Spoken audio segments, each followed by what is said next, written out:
안녕하세요. 네, 앞서 그 두 번째 세션까지 이어서 들으시느라고 많이 지금 힘드신 것 같은데, 예, 제가 빠르게 컴팩트하게 진행하도록 하겠습니다.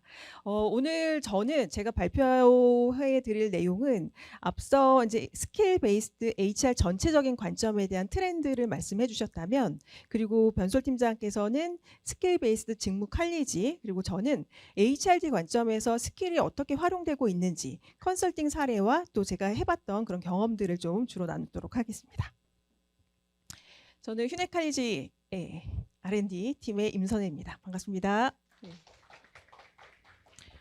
스킬이 계속 되게 중요한 개념이고 중요한 키워드로 떠오르고 있는데 그 배경이 무엇인지도 좀 궁금하실 것 같고, 스킬을 적용해서 컨설팅을 하고 또 교육 체계를 수립하는 데 있어서 어떤 차이점이 있는지도 매우 궁금하실 것 같아요. 그래서 HRD 관점, 앞서서는 HR 전반적인 관점에 대해서 말씀을 드렸지만 저는 HRD 관점에서 어떻게 육성 체계를 만들고 또 어떻게 커리큘럼을 만드는지 이 부분에 대해서 경험을 나누도록 하겠습니다. 전체적인 내용은 스킬이 왜 중요한가? 근데 지금 중요하다는 얘기 너무 많이 들으셨죠? 그래서 중요한 내용은 제가 조금 이제 생략하고, 컴피턴시, 아까 질문에서도 역량하고 스킬하고 어떤 차이가 있는지에 대한 궁금증이 있으실 것 같아요. 그래서 스킬과 또 역량과의 차이점을 중심으로 왜 중요한지에 대한 부분 말씀드릴 거고, 두 번째 같은 경우는 저희가 지금 스킬 베이스드 러닝 모델이라고 해서 이제 분류 체계부터 시작해서 지금 모델을 구축하고 있는 이런 내용들에 대해서도 말씀드리고, 마지막에 스킬 모델링을 통해서 저희가 컨설팅했던 사례가 있습니다. 그래서 그 사례를 좀 말씀을 드리도록 하겠습니다. 왜 중요할까입니다. 여기 그 GSS라고 해서 글로벌 센티멘트 서베이 같은 경우는 여기 한번 들어가 보시면 굉장히 좋은 리서치 사례들이 굉장히 많습니다. 특히 L&D, HR 관점에서 어떤 키워드가 많이 떠오르는지가 이제 나오는데, 여기 22년 보시면은 역시나 업스킬, 리스킬링이 굉장히 중요한 개념이고, 뭐 콜라보레이티드 러닝, 뭐 협동학습, 그리고 퍼스널라이제이션, 굉장히 작년에도 그렇고 올해도 그렇고 개인 맞춤형에 대한 교육 그 니즈가 굉장히 많습니다.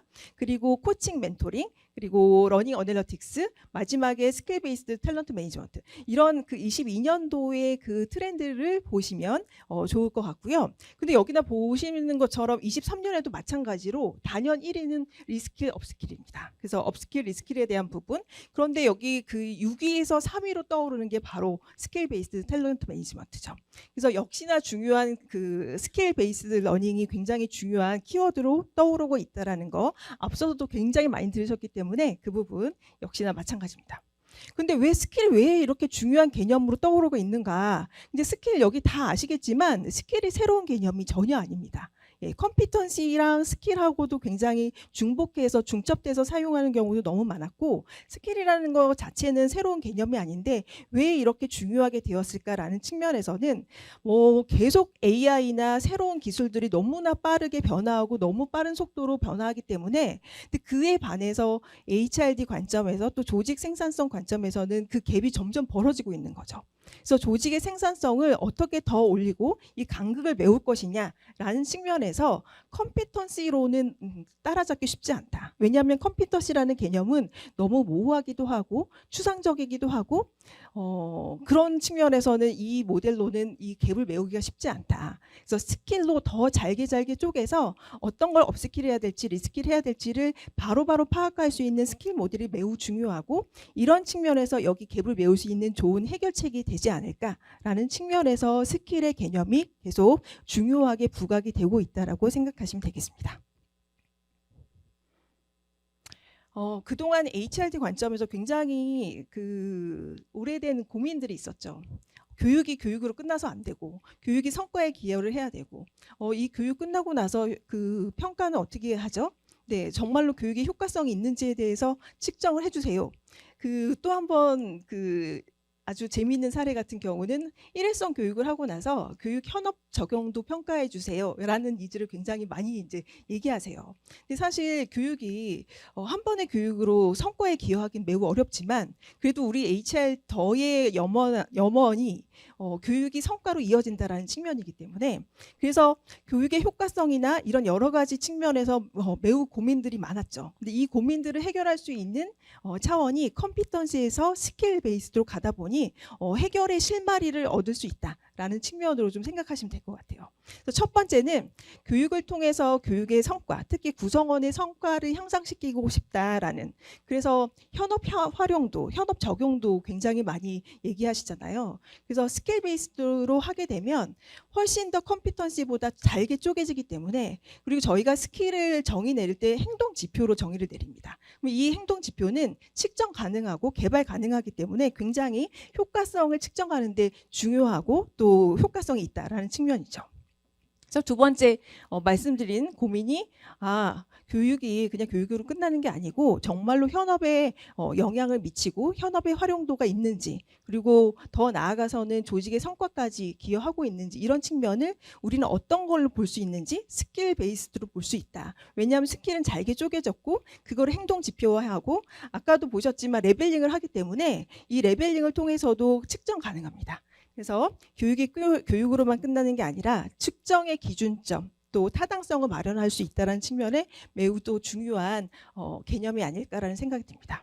세 번째 고민, 아까도 말씀드린 것처럼 너무 많은 외부 환경의 변화 속도, 또 이 변화 속도를 따라잡기 위해서는 특히나 조직에서 내부적으로 굉장히 선제적으로 대응도 해야 되고 하는 측면이 매우 중요합니다. 그래서 그런 측면에서 애자일하게 민첩하게 대응할 수 있다는 측면도 매우 중요한 스킬의 개념이라고 할 수가 있죠. 그리고 이제 나중에 소개를 해드리겠지만 이 스킬로 다 쪼개지게 되면 업데이트가 굉장히 용이합니다. 그래서 굉장히 빠르게 변화하고 있는 이 상황에서 필요한 스킬들을 무엇이고 또 이 스킬들을 계속 업데이트하는데 스킬 베이스가 매우 중요하고 또 굉장히 효과성이 있다는 측면, 세 번째입니다. 예전에, 요즘은 이제 그렇지 않습니다. 아까도 이제 그 키워드 보면은 굉장히 중요한 키워드가 퍼스널라이제이션, 개인 맞춤형 교육이죠. 특히 요즘은 학습자 페르소나를 설정해서 학습자 동기가 무엇인지, 또 학습자의 니즈가 무엇이고, 또 학습자의 직무 특성들을 다 반영한 교육을 만드는 게 매우 중요합니다. 그런 측면에서 학습자 맞춤형 교육이 매우 중요한데, 그런 측면에서 더 스킬로 잘게 쪼개지면 이 학습자한테는 이런 스킬들이 필요해. 이 학습자의 직무에서 직무의 현업 활용도를 더 높이기 위해서는 이런 스킬들이 훨씬 더 맞춤형으로 될 것 같아. 그래서 스킬 베이스로 하게 되면 이렇게 네 가지의 우리의 고민들을 조금 해결해 줄 수 있는 그런 실마리가 될 수 있다라는 생각을 하시면 될 것 같습니다. 가장 이제 중요하게도 생각하고, 저희가 지금까지 대부분이 이제 전통적인 역량 모델링으로 우리가 이제 체계를 수립하지 않았습니까? 근데 기존의 역량 모델링과 이번 이제 새롭게 부각된, 뭐 옛날에도 있었지만 굉장히 중요하게 부각된 스킬 베이스드 이 모델링은 어떤 차이가 있을까요? 라는 측면입니다. 그 전통적인 역량 모델 같은 경우는 역량의 개념이 사실은 되게 모호해요. 그래서 그 역량의 이제 개념 중에서 특히나 역량을 어떻게 뽑아요? 라는 질문을 하시면 하이 퍼포머들, 조직의 하이 퍼포머들을 대상으로 워크숍을 하죠. 아니면 뭐 행동사건 면접, BI를 해서 그분들이 왜 일을 잘하는지에 대한 굉장히 심층 면접을 통해서 뽑아냅니다. 근데 저희가 이제 저도 경험을 많이 하지만 그 워크숍을 하게 되면 그 하이 퍼포머들이 안 오세요. 네, 대부분, 네, 그렇죠. 대부분 조금 한가하시고, 예, 그렇게 되니까 저희가 기존의 역량 모델링에 전제된 조건이 하이 퍼포머가 왜 일을 잘하는가인데, 하이 퍼포머를 통해서 잘하는 게 무엇인지를 뽑아낼 수가 없는 상황이 또 직면해 있고, 또 그들이 일을 왜 잘하는지를 뽑아보면 대부분이 굉장히 성실하고 굉장히 열심히 일하고, 임원분들 대부분이 다 6시에 출근하시잖아요. 그래서 굉장히 그런 측면에 대한 어떤 태도적인 측면, 네, 이런 측면으로 많이 뽑히게 되다 보니까 역량의 개념이 매우 좀 추상적이기도 하고 이거를 교육으로 연결해서 교육 과정을 만들기가 매우 어렵다라는 측면이죠. 또 하나 사례를 들어보면, 제가 예전에 이제 역량 모델링 기반으로 교육 체계 수립 컨설팅을 하려고 그 엔지니어링 쪽에 이제 분야의 그 회사에 이제 상주를 했었습니다. 그래서 프로젝트 6개월 프로젝트였는데 6개월 프로젝트 이제 거의 끝나는 무렵에 최종 보고를 할 때 이제 역량 모델링을 통해서 어떤 역량이 나왔고 이 역량 기반으로 교육 체계가 수립되었고 이런 이제 보고를 했습니다. 근데 마지막 그 담당자의 질문이 있었어요. 그 질문이 어떤 질문이었냐면 도대체 역량이 뭡니까? 라는 질문하신 거예요. 그래서 제가 아니 프로젝트가 다 끝나가는데 이 역량의 개념에 대해서 와닿지가 않는 거예요. 내내 프로젝트 내내. 그래서 특히나 엔지니어링 하시는 또 공학 분야에 계시는 분들은 딱 정답이 있는 부분을 너무 중요하게 생각하고 그래야 이해가 되고 설득이 되시는데 사실 역량이라는 건 조작적 정의잖아요. 네, 그 일 잘하는 사람의 지식, 스킬, 태도의 합이고 그게 행동으로 구현되는 게 역량인데 이 역량을 구현하는 게 사실은 너무 모호하다. 그래서 여전히 프로젝트를 끝나는 무렵에도 이 역량의 개념을 이해하지 못하시고 네, 역량이 뭔가요? 이런 질문을 하시는 경우도 있었습니다. 그래서 여기 이제 보시는 것처럼 전통적인 역량 모델 같은 경우는 매우 선언적이기도 하고 또 태도 중심으로 또 이런 측면으로 너무 많이 정의가 되다 보니까 이 교육 과정으로 설계하기도 매우 어렵고 또 측정하고 개발하고 이런 이제 그 측면에 증거로 또 진단 문항으로 만들기도 매우 어렵다라는 측면이 그런 단점이 있죠. 근데 스킬로 이제 만들다 보니까 스킬 같은 경우는 훨씬 더 좁습니다. 네. 잘게 쪼개는 게 굉장히 중요하고 그래서 좁고 구체적이기 때문에 교육의 모듈, 교육의 레슨, 교육의 서브젝트 단위까지도 행동 지표를 매우 구체적으로 정의 내릴 수 있다는 측면에 매우 중요하고요. 아까 말씀드린 것처럼 업스킬, 립스킬 할 때에 굉장히 그 어질러티가 있는 거죠. 외부 환경에서 필요한 기술들이 무엇인지를 빠르게 캐치하고 그거를 교육으로 연계한다는 측면에 어질러티가 매우 중요하고 연결될 수 있다. 그리고 빠르게 업데이트가 될 수 있다. 요즘은 그 교육체계 업데이트 시간 단위가 3개월입니다. 예전에는 중장기적으로 교육체계 수립, 그래서 대부분의 이 교육체계 수립하는 컨설팅의 제목의 앞 단위가 뭐냐면 중장기 역량 모델링 기반의 이 교육체계 수립. 근데 요즘은 그렇게 천천히 하지 않고 3개월 단위로 업데이트하는 경우가 너무 많아서 그래서 더 중요한 스킬 개념이 중요하게 부각이 됐다고 생각하시면 될 것 같습니다. 여전히 이제 스킬에 대한 이제 개념도 중요하고 굉장히 우리 HRD 분야에서도 활용도가 높아지기 때문에 이미 링크드인이나 코세라, 선진사 같은 경우는 스킬 기반으로 다 통합 체계를 만들고 있습니다. 그래서 링크드인 같은 경우는 아예 스킬 중심으로 컨텐츠랑 다 연결이 되어 있고 스킬 기반으로 LMS, LRS, HCM 등등의 시스템까지도 통합적으로 진행이 되고 있다. 그래서 학습 로드맵이 다 연결이 되어 있다라고 보시면 될 것 같고 코세라 같은 경우도 마찬가지로 여기는 스킬 플랫폼 모델이라고 아예 이름까지 명명을 했어요. 그래서 여기에 보시는 여러 가지의 니즈와 비즈니스 니즈와 스킬을 연결해서 학습 큐레이션까지 해서 진행하는 부분까지도 되어 있습니다. 지금까지 이제 말씀드린 부분은 그 스킬이 왜 특히 HRD, L&D 분야에서 중요한 개념으로 부각이 되고 있느냐라는 겁니다. 그래서 아까 말씀드린 것처럼 컴피턴시라는 이 개념보다는 훨씬 더 구체적이고 굉장히 잘게 쪼개져서 업데이트가 용이하고 또 빠르게 이 변화하는 환경에 대응하고 선제적으로 리딩할 수 있다라는 측면으로 중요성을 말씀드렸고요. 두 번째 이제 말씀드리겠습니다. 뒤에 이제 말씀드리겠지만 스킬 베이스드 모델 또 스킬 베이스드 러닝 모델링이라는 이 개념에서는 스킬의 텍소노미, 분류 체계가 매우 중요합니다. 그래서 분류 체계를 어떻게 우리가 구조화했는지를 말씀드리겠습니다. 사실 저희가 이제 스킬 베이스드 러닝 모델이라고 해서 완전하게 지금 완벽하게 저희 휴넷 것으로 만들지는 아직 못했습니다. 그러나 아까 말씀드린 것처럼 이렇게 모델링, 그 역량 모델링이나 스킬 베이스드 모델링을 하기 위해서는 분류 체계를 제대로 구조하는 게 매우 중요합니다. 그래서 저희가 이 만든 스킬 분류 체계 같은 경우는 잡부터 시작합니다. 잡. 그래서 앞에서도 이제 설명을 해주셨지만 지금 현재의 잡뿐만 아니라 미래지향적인 관점에서 필요한 잡이 무엇인지 라는 부분입니다. 그래서 잡을 분석하고 이 잡을 제대로 수행하려면 어떤 역할을 해야 되는지 또 어떤 역할을 하는지가 정의가 되어 있다면 이 역할에 필요한 능력과 역량이 필요합니다. 그래서 capability라고 저희는 이제 정의를 내렸는데 capability나 competency 같은 개념입니다. 그래서 capability를 정의 내리고 여기서 필요한 스킬들이 무엇인지를 잘게 쪼개는 과정. 그래서 저희는 스킬 베이스드 러닝 모델의 스킬 분류 체계를 잡과 그다음 롤과 또 케이퍼빌리티와 또 스킬까지도 이렇게 구조화해서 이 단계로 모델링 프로세스를 만들었습니다. 다른 회사는 어떻게 분류 체계가 구조화됐는지를 좀 말씀을 드리면 링크드인 같은 경우는 스킬을 소프트 스킬과 하드 스킬로 분류했습니다. 그래서 여기 하드 스킬 같은 경우도 잡과 컴피턴시, 스킬, 서브 스킬로 여기도 마찬가지죠. 근데 하드 스킬의 정의를 보시면 이제 특수한 직무인 거죠. 그래서 측정 가능하고 객관적이고 특정 직무의 필수적인 기술과 지식, 그 하드 스킬로 정의를 내렸고, 소프트 스킬 같은 경우는 아까 이제 약간 태도적인 측면인 거죠. 그래서 조직 내외에 효과적으로 협력하고 소통할 수 있는 지식과 기술.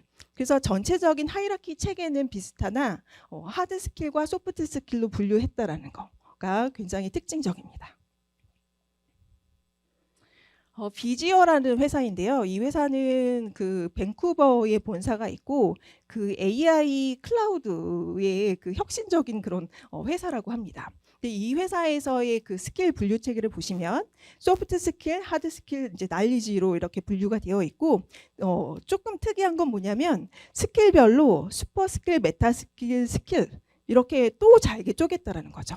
그래서 이제 보시는 것처럼 이 스킬들을 어떻게 잘 구조화하는지 이 분류 체계가 매우 중요하고 이 분류 체계가 제대로 MEC하게 정의가 내려졌고 그렇다면 이 스킬을 도출하는 어느 정도의 기준이 마련되어 있다라고 생각하시면 되겠습니다. 얼마 전에 이제 제안 요청을 받고 이제 고객사의 미팅 요청 받은 부분이 뭐냐면 이미 이제 그 리더십 스킬을 리더십 역량으로 정의 내리지 않고 소프트 스킬로 다 정의를 내렸다고 합니다. 그래서 그 소프트 스킬을 기반으로 해서 교육 체계를 수립하고 그 교육 과정을 교육 커리큘럼을 개발하는 그런 니즈가 있으셔서 이제 미팅을 한 게 있는데 이미 우리 국내에서도 소프트 스킬 기반으로 교육 체계를 수립하고 또 과정을 만들어가는 그런 과정이 있습니다. 그래서 저희가 어떻게 이제 만들었냐면 여기 보시는 것처럼 전체적인 스킬의 분류 체계를 저희 나름대로 이제 분류 체계를 구성을 하고 이런 이제 스킬 베이스드 러닝 모델링에 대한 니즈가 있으시면 고객사의 직무 분류 체계를 검토하게 됩니다. 왜냐하면 이 직무 분류 체계가 너무 과거 지향적이냐 아니면 지금 현재 필요한 직무가 무엇이냐 이런 부분에 대한 정의가 매우 중요하기 때문에 고객사의 직무 분류 체계를 검토하고 그거에 맞춰서 저희 아까 보여드린 이 직무 분류 체계 잡, 롤, 케이퍼빌리티, 스킬의 분류 체계로 구조화를 해서 스킬들이 도출이 됩니다. 근데 이 스킬들이 말씀드린 것처럼 이제 현재의 그 고객사의 직무를 기준으로 한 게 아니라 미래지향적으로 필요한 직무의 스킬이 무엇인지를 도출하는 거기 때문에 타당성 검증이 매우 중요합니다. 그래서 저희는 타당성 검증을 절차적인 타당성 검증뿐만 아니라 정량적으로 그리고 정성적으로도 검증을 하게 되죠. 그래서 정량적인 검증 같은 경우는 아까 이제 스킬 갭 확인 같은 경우에 현재의 이 스킬들이 얼마나 나의 수준이 그러니까 현재 수준을 진단하고요. 그리고 내가 이 직무를 수행하는 데 있어서 어느 정도 중요한지에 대한 중요도. 그래서 중요도 대비 내가 현재 수준이 어떤지의 갭 확인을 하는 그런 그 정량적 타당도도 저희가 검증하게 됩니다. 그래서 이렇게 타당성을 검증한 걸 가지고 저희는 스킬의 디스크립션을 마련하고요. 아까 질문 중에 어떤 질문이 있었냐면 이 스킬을 인증하는 그런 오픈 배지나 디지털 배지를 받게 되면 정말로 이게 스킬이 보유가 됐다라고 검증이 되는 건가요? 라는 질문이 있으셨어요. 저희가 그 오픈 배지가 그냥 그 배지의 이미지가 중요한 게 아니고요. 그 배지 이미지에는 디스크립션이 다 있습니다. 그래서 내가 어떤 스킬을 보유하고 있고 이 스킬의 그 디스크립션, 정의들이 행동 지표들이 다 정의되어 있기 때문에 충분히 인증이 되고 있다라고 생각하시면 되겠습니다. 그래서 여기 보시는 것처럼 저희가 이제 예시입니다. 앞에 고객사 직무 분류 체계 검토해서 고객사의 회사 비전, 또 미션, 또 가치 체계까지 다 온라인된 그런 상황을 검토하고 그리고 나서 잡, 롤, 케이퍼빌리티, 스킬까지 분류 체계에 따라서 구성을 하고요. 그리고 타당성 검증을 하고 마지막에 스킬 구조화된 내용들을 디스크립션해서 문서화하는 이런 장면들로 구조화가 되어 있다고 생각하시면 되겠습니다. 네, 마지막에 이제 중요한 부분은 아까 이제 그 변솔 팀장이 계속 설명드린 것처럼 이 스킬에 대한 리스트업하고 스킬들을 데이터베이스화하는 것도 매우 중요한데, 이 스킬들을 가지고 어떤 함양을 할 수 있는지, 어떻게 학습 경험을 설계할 수 있는지에 대한 부분도 매우 중요합니다. 그래서 저희는 이 스킬별로 컨텐츠 라이브러리를 만들어서 이 스킬 같은 경우는 온라인 교육으로 지식 학습하면 돼요. 이 스킬 같은 경우는 오프라인 워크숍을 통해서 체험 활동을 하면 되겠습니다. 이 스킬 같은 경우는 PBL 활동을 통해서 문제 해결 과정과 연계되는 게 매우 중요할 것 같습니다. 라는 식으로 저희가 컨텐츠 라이브러리에 다 연계해서 구성을 하고 있고요. 저희가 이렇게 스킬 데이터베이스를 구축하는 이유 중에 하나가 뭐냐면, 아까도 말씀드린 것처럼 업데이트가 매우 중요합니다. 너무 세상이 빠르게 변화하고 있기 때문에, 그래서 계속 추가적으로 보완하고 정의가 필요한 영역을 계속 업데이트하는 부분, 그리고 속성에 따라서 정기적으로 관리하는 부분이 매우 중요합니다. 어떤 스킬 같은 경우는 굉장히 오래 지속되고 이게 중심이 되는 공통적인 어떤 스킬도 있을 거 있고요.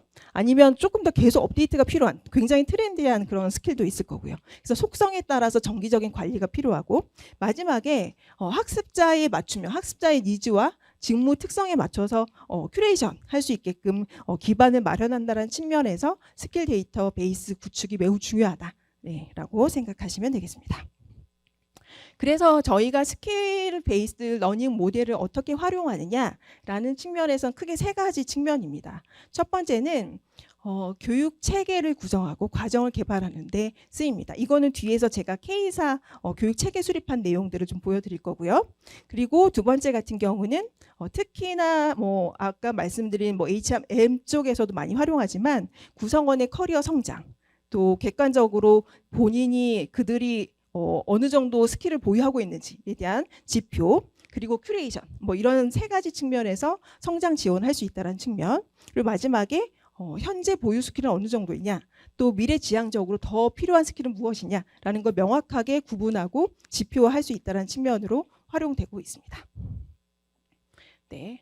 시간의 압박을 자꾸 받네요. 네. 앞에 누가 굉장히 시간을 많이 쓰셔가지고 제가 시간의 압박을 받고 있습니다. 네. 자, 마지막 세 번째입니다. 세 번째 제일 궁금하시죠? 그 어떻게 활용했는지에 대한 부분입니다. 그래서 컨설팅 사례입니다. 스킬을 도출했고 그 스킬 기반으로 교육 체계를 만들었고, 그 교육 체계를 만들어서 특히 대표적인 과정은 사실 이 교육 체계 안에 있는 모든 내용들을 다 개발할 필요는 없습니다. 왜냐하면 검증된 앞에 직무 칼리지 굉장히 좋은 콘텐츠들이 많지 않습니까? 그래서 검증된 콘텐츠들을 활용해서 충분히 큐레이션 할 수 있고, 그러나 그 체계 안에서도 우리 회사의 대표적인 과정들은 개발하는 게 필요해. 왜냐하면 우리 구성원들의 소속감과 자부심을 느끼고 또 우리 회사만의 업이 있기 때문에, 그래서 저희는 이번에 이제 체계 수립하고 나서 그 회사의 아주 독특하고 아주 중요한 파급 효과가 높은 과정은 저희가 직접 개발을 해서 제공해 드렸습니다. 그 사례를 말씀드리도록 하겠습니다. 기대를 잔뜩 드렸죠? 네, 네. 네. 어떤 이제 니즈였냐면, 그 K사의 그 HR 쪽에 HR 직무에 필요한 스킬, 왜냐하면 HR 같은 경우는 그 기존의 HR의 직무로는 지금 최신의 트렌드 또 그 변화된 환경을 선도하기가 어려워서, 그 HR 측면의 직무 스킬들을, 직무 역량이 아니라 직무 스킬들을 도출하고 그 직무 스킬에 기반해서 교육 체계를 수립하자 라는 측면의 니즈가 있었고요. 저희가 그런 개념을 K-퍼빌러티 아카데미라는 개념으로 좀 그 크게 확장을 해서 말씀을 드렸습니다. 그래서 이 K-퍼빌러티 아카데미라는 개념은 조 시버신이라는 사람이 처음에 이제 주창한 건데, 특히 뭐가 중요하냐면 개인의 성장의 로드맵이 보여져야 되고, 그 개인의 성장의 커리어가 보이면서 탤런트 마켓플레이스에서도 시장에서도 활용이 돼야 된다라는 측면이고요. 특히나 굉장히 통합적인 프로그램이 필요하다. 그러니까 일회성이 아니고 그냥 단타성이 아니고 다 연계성이 있는 교육이어야 된다라는 측면의 K-퍼빌러티 아카데미라는 개념을 기반으로 해서 저희가 프로젝트를 했었습니다. 크게 세 가지의 이제 아웃풋이 나왔는데, 첫 번째는 HR 스킬, 특히나 이제 기존의 그 전통적인 스킬이 아니라 최신의, 요즘 굉장히 중요하게 부각이 되고 있는 HR 스킬이 무엇인지를 파악하는 거. 그래서 그 HR 스킬들을 다 발췌했고 그거를 명세표로 만들었고, 그래서 전체적인 HR 스킬의 그 로드맵을 만들었습니다. 그리고 나서 스킬 기반으로 교육 과정을 설계했고요. 전체적인 교육 체계 안에서 특히나 아까 말씀드린 것처럼 HR 에센셜 과정 같은 경우는 HR 직무에서 매우 중요한 부분으로 저희가 상정을 하고 그 부분을 개발을 했었습니다. 특히 이 K사 같은 경우에 어떤 부분이냐면 HR이라면 HRM 그리고 HRD 그리고 노사, ER 이런 측면에 각각의 영역이 너무 구분이 돼서 서로 뭐 HRD와 M의 사이가 안 좋다라는 전통적인 인식도 있긴 하지만 그 서로가 서로의 일을 너무 모르는 거예요. 그리고 교류가 안 되는 거예요. 근데 사실은 HR 전반적인 관점에서 HR 밸류체인 관점에서 우리 그 구성원들의 직원 경험이 매우 중요한데 그래서 서로 같이 교류하고 또 통합적인 관점을 갖자라는 HR 에센셜 과정을 저희가 직접 개발을 하고 지금 실행을 하고 있습니다. 그래서 3가지 아웃풋으로 구성을 했고요. 여기 보시는 것처럼 이 스킬 지금 이제 약간 컴피텐셜 해가지고 제가 막 지우기도 했는데 이런 헥사곤 모형으로 스킬셋을 도출했습니다. 그래서 처음에 현재의 직무, 그러니까 HR 직무 분류 체계가 어떻게 되어 있는지를 보고 또 HR 직무 분류 체계를 기반으로 해서 미래 관점에서 필요한 스킬들이 무엇인지를 다 발췌해서 이렇게 헥사곤 모형으로 구성을 했고요. 이 헥사곤 모형으로 구성한 이유가 뭐냐면 아까도 계속 강조드렸죠. 그 업데이트가 매우 중요하다. 그리고 굉장히 환경이 빠르게 변화하기 때문에 계속 확장 가능성을 열어두는 게 매우 중요해서 저희가 기존의 이제 스킬 세트를 도출할 때의 방식대로 다 막 그 레벨별로 하는 것이 아니라 이 지금 지향점, 직원 중심, 직원 경험 중심의 HR 성과를 창출한다라는 이 지향점을 구심점으로 해서 계속 확장해 나갈 수 있는 스킬 세트를 도출을 했습니다. 그래서 현재까지 도출된 내용들을 토대로 해서 헥사곤 모형의 HR 스킬셋을 구성을 했고 저희가 이거를 이제 그 도출할 때 아까 타당성 말씀드렸잖아요. 이 타당성을 이제 검증하는 게 매우 중요한데 저희가 로커스 포 포커스 다 아시겠지만 본인의 직무에서 어떤 부분에서 중요하냐 중요도와 또 현재 어느 정도 수준이냐 그래서 요구 수준 중요도 대비 현재 수준 갭을 분석을 해서 이 지금 여기 이사분면에 있는 부분이 제일 우선적으로 중요한 부분이거든요. 그러니까 중요한데 현재 수준이 너무 낮아. 그럼 갭이 굉장히 크잖아요. 그러면 이 갭이 큰 거를 우선순위 1순위로 두고 그 갭부터 빨리 메꾸자라는 측면으로 저희가 그 스킬의 우선순위를 도출했습니다. 그래서 이런 부분의 절차적인 타당성뿐만 아니라 내용 타당성도 검증을 해서 이렇게 헥사곤 모형의 HR 스킬셋을 구성을 했다라고 생각하시면 되겠습니다. 그래서 저희가 이제 체계를 구성했어요. 체계도 지금 약간 안 보이게 만들어놨죠. 예. 근데 제가 보여드리고 싶은 건 뭐냐면 그 이제 직급별로 레벨별로 직무 HR 직무의 교육 체계도가 구성이 되어 있는데 기존의 전통 방식 같은 경우는 사실은 그냥 과정 이름으로만 배치가 되어 있습니다. 근데 저희가 이제 보여드리고자 하는 건 뭐냐면 이 과정 안에 어떤 스킬의 그러니까 스킬 과정, 스킬과 모듈을 연계해서 저희가 구성을 했는데 이 과정 안에 모듈별로 어떤 스킬과 연계가 되는지를 보여드리게끔 하려고 이렇게 구성을 한 거죠. 그래서 스킬 기반의 교육 체계도 기존의 역량 모델링 기반의 교육 체계와는 다르게 스킬로 다 쪼개져 있는데 저희가 교육 과정을 하나 개발할 때 사실은 원데이나 아니면은 투데이 정도 뭐 2박 3일 과정 정도로 좀 연계성 있게 개발을 하고 또 하이브리드 러닝으로 온라인 과정으로 들어야 될 거, 오프라인 과정으로 들어야 될 거, 뒤에 팔로우업으로 해야 될 거 뭐 이런 것들이 다 체계화되어 있습니다. 그래서 그런 측면에서 스킬로 다 쪼개가지고 저희가 구성을 했고 여기 보시는 것처럼 스킬에 필요한 이제 교육 과정 주요 내용들이 무엇인지를 다 좀 작성을 했고 각각에 대해서도 어떻게 좀 접근하면 좋을지에 대한 부분도 코스 프로파일로 예시를 들어서 했습니다. 여기까지가 이제 말씀드릴 부분인데 계속 이제 중요한 부분은 뭐냐면 요즘에 이제 HR 트렌드나 요즘의 교육과정 트렌드는 뭐냐면 그 스킬 단위의 모듈 단위, 그러니까 예를 들면 저희는 이제 스킬 기반으로 4시간 단위로 다 모듈을 하거든요.